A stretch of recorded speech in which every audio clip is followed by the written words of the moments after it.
A load of people seem to get hella lucky in the FNAF universe. Typically the bad ones, William Afton especially, seems to have horseshoes pouring out of his ass. But another unexpected lucky charm is Gregory. Obviously this kid had his morning cereal because he's survived multiple things that he definitely shouldn't. And those magically delicious lucky moments are what we're exploring today. Let's do it. In attend paint cans. After starting the game and getting to the free roam section of Security Breach where you have the tutorial for distracting animatronics, I just want to mention how goddamn lucky that is, okay? Like, one of the animatronics that you're going to need to avoid, no matter how damn fine she is, you need to avoid her, is literally eating garbage right in your way. But somehow, there's also a stack of paint cans randomly on a random cart in the middle of the hall in front of you. The cart is also, for some reason, blocking the hall, which I'm sure multiple employees love having to take the long way around, but it's fine that it's blocking the way because you can knock over these convenient and empty paint cans so that Chica will come and investigate it. I'd say her taking the way that she does is also lucky. However, this is like one of the only times where pathing makes sense since she's right next to the door that she ends up using, and I think that any other person in this situation would have done the same thing. However, one thing that I don't understand is in at 9, inconvenient exit. During the so-called interrogation and torture scene in Parts and Service, from what I've been seeing YouTube videos titled online, Vanessa is questioning Freddy about Gregory and accusing him of helping Gregory, which I mean is true, but she shouldn't have to actually accuse him of that. More on that later. But after telling him that she's gonna leave him down there until his casing can be put on a new endo, which doesn't really make sense if the coating is the issue and not the endoskeleton, like,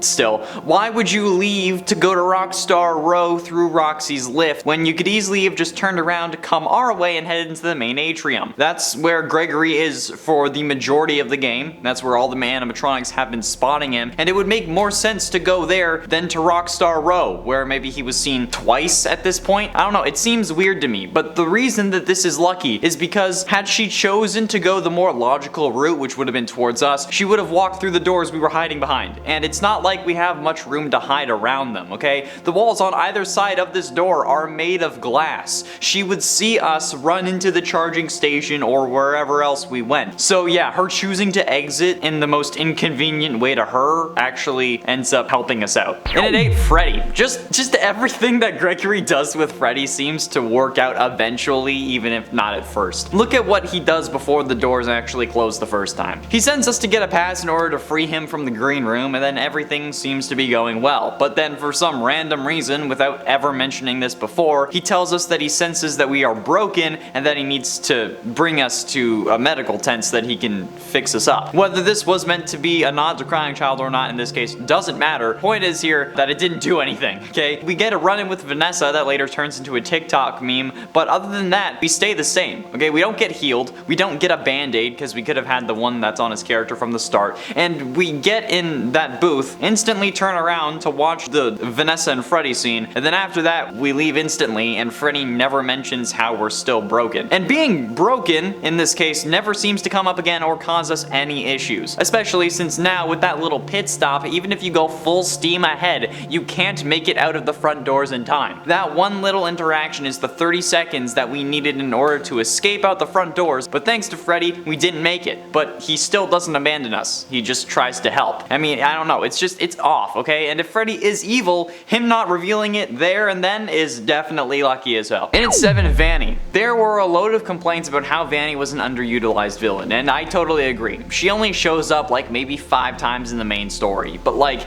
every time she does, she seemingly is taunting us instead of actually pursuing us. Like, sure, if she gets close enough, she will charge, but in my mind, that's just her thinking like, oh, I actually have a shot now, might as well try and grab him. But her just casually skipping while going after Gregory and then only really coming at him like 5 times in total is actually pretty solid luck on Gregory's part. Like, she always seems to know where Gregory is when she does show up, so if she was around regularly, we would have to constantly be on the move. And she also shows up whenever Gregory doesn't have access to Freddy, as if it's like she knows that he doesn't have access, which would only make this worse for him, but it's fine, which in my mind at least is pretty damn lucky. This is one lucky duck, let me tell you. And at 6, disassemble. In the Phaser Blast ending, the one where, you know, you push the button instead of playing Princess Quest 3, Gregory actually ends up ordering the robots to disassemble Vanny. Gregory being willing to kill Vanny here is pretty messed up. However, it's lucky that these staff bots even understood that command. Okay, Vanny is a human, not not something that's typically seen as capable of disassembly, okay? When a serial killer hacks up a body, okay, the police don't say that the victim was disassembled, they say they were dismembered, okay? This guy kills Vanny and then only gets emotional when he has to go talk to a destroyed Freddy. Okay, like, dude, okay, Vanny is literally bleeding out next to you. We saw what happened to Freddy, okay? That was the disassembly. So, yeah, couldn't you just have said, like, stop or restrain Vanny? Particularly stop, okay? You didn't have to say freaking disassemble. I get that she said that about Freddy and it was fresh in your mind, but dude, okay? You're not panicking about literally anything else. And if the robots hadn't understood that command because, you know, humans aren't disassembled, then it would have caused you a hell of a lot of pain. It worked on Freddy because robots can be disassembled because they get assembled in the first place. But now I am definitely going to start calling pregnancy assembling a human now, so that's fun. Thanks for that. Halfway through into number 5, not a snitch. Okay, I don't know how Gregory survived security breach in general, alright? There were plenty of times that this kid could have got. Particularly though when Freddy gets grabbed by the Moondrop animatronic right outside parts of service. You're telling me that Moondrop, the daycare attendant, the guy who has been chasing us every hour on the hour, told Vanessa that Freddy was in the parts and service room, but didn't mention that we were in the recharge station right next to it? He knew we were there. He waved at us while taking Freddy away. And then Vanessa talks to Freddy as if she doesn't know that we're listening in. It's almost like they're putting on a show. Like, sure, the daycare attendant isn't able to get us while we're in a recharge station, but we clearly aren't visible to him. He waved. So why wouldn't he also inform Vanessa about a kid in the recharge station while also saying, oh yeah, and I got Freddy? Okay, and if he did, why not bring that up when talking to Freddy instead of just asking him if he's helping us? Okay, it doesn't make sense. Daycare attendant not ratting on us is definitely a lucky moment, okay? I guess maybe he knows that snitches get stitches and that Gregory will tear him limb from limb with a smile on his face if he did, so maybe that's how it works. And at 4, destruction. Speaking of tearing animatronics limb from limb, isn't it convenient that there is a way to break every other animatronic that isn't Freddy, and then that leaves the animatronic broken in the right way to remove whatever aspect that you actually needed to upgrade Freddy? Hell yeah it is. It's so lucky that there is somehow a way to break each of the animatronics in the perfect amount for the animatronics as well, okay? And it works the first time. And even with Chica, okay, we push her into a trash compactor and somehow don't get crushed ourselves, despite her grabbing onto our leg, okay? We only get pulled into another area that we can still get back to the Pizzaplex through instead of being pulled into the trash compactor and crushed. So yeah, needless to say that looking at it logically, it's extremely lucky that there is a way to destroy each of the evil animatronics in a way that allows us to access their specific upgrades. Even though we didn't need to crush the animatronics and instead it could have just chilled in Freddy's green room until 6 AM when the doors opened. So yeah, lucky us. Getting close to the end in at number 3, fire. Alright, so during the true ending, otherwise known as the Afton ending or the burn trap ending or whatever you want to call it ending, we have to fend off Burn Trap's attempts to take control over Freddy by setting him on fire using what I'm guessing are the mechanisms that Henry used to set fire to the FNAF 6 location. However, I mean, it's pretty convenient how we fall into the room that we need to in this case, with monitors set up connected to the cameras in the various rooms that Burn Trap enters exclusively, with buttons that light the fires in those various rooms that correspond with the monitor, despite it being far more convenient for Henry to light everything at the same time with one button. Think about it, okay? How are these working still? It's clearly been a while, okay?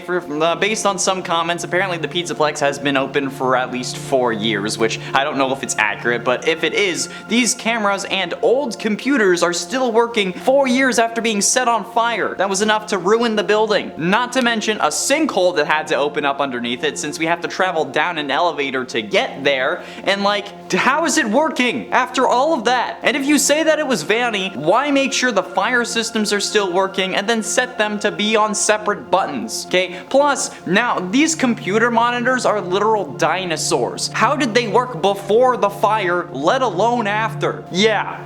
And ultimately, in number 2, boy genius. The absolute mountain of knowledge that this kid has exceeds my own, okay? This kid is the size of a 4-year-old. He can fit inside Freddy, baby strollers, like popcorn kind of vending cart things that you can find around the Pizzaplex, and various other small areas. He's too small to drive one of the go-karts alone and has to get one of his, like, the instructor bot things, but he knows how to restart generators, operate a trash compactor. He's strong enough to restart generators, and he's also capable of driving a car, as well as identifying the car battery, connecting jumper cables on a car battery properly, and then using those to fix Freddy's recharging issue, okay? How does this make any sense? And And how do they solve that issue in literally any other ending, okay? Because Freddy is still going to need to recharge every hour, supposedly, or at least he says that he does. I don't really believe that that's a story for another day. But like, how does this happen? Okay, how do they solve that issue? This kid knows more words than I do, but is somehow the size of a 4-year-old. Maybe even smaller, okay? It makes absolutely no sense. And this kid's weird superpower is what makes this game so confusing. It really only makes sense if he's a robot that's supposed to mimic a toddler who's been operational for decades and has been learning the whole time, okay? Or that Security Breach is really just a cleverly skinned Jimmy Neutron fan game, okay? Which one is more likely here? And finally, in at number 1, Free Roam Freddy. We've talked a lot about the parts and service section, okay? Because Gregory just seems to have gotten extremely lucky at multiple points in this chapter of the game, one after the other. However, the luckiest, I think, comes from after Vanessa leaves Freddy in parts and service. She says that it's so that his casing can be put on a new endo after either corporate gives the green light or they have someone on the clock who can actually just remove it and put it on someone else. But she doesn't seem to be suspicious that he's walking around Rockstar Row literally within like maybe 3 minutes if you've played the section before and don't mess up the memory game, okay? Like, who would have repaired him if not Gregory? There is literally no other living human in the Pizzaplex at this point, and the whole containment cylinder thing is to protect human beings. There are no staff bots in parts and service, and the reason you had to leave him there was because nobody else is working since it's after midnight. Why would Vanessa be so chill about Freddy walking around after that? I mean, like, she literally left him with his head removed. And if she assumed that somehow he did it himself, why wouldn't she then confine him to his room if he's that suspicious?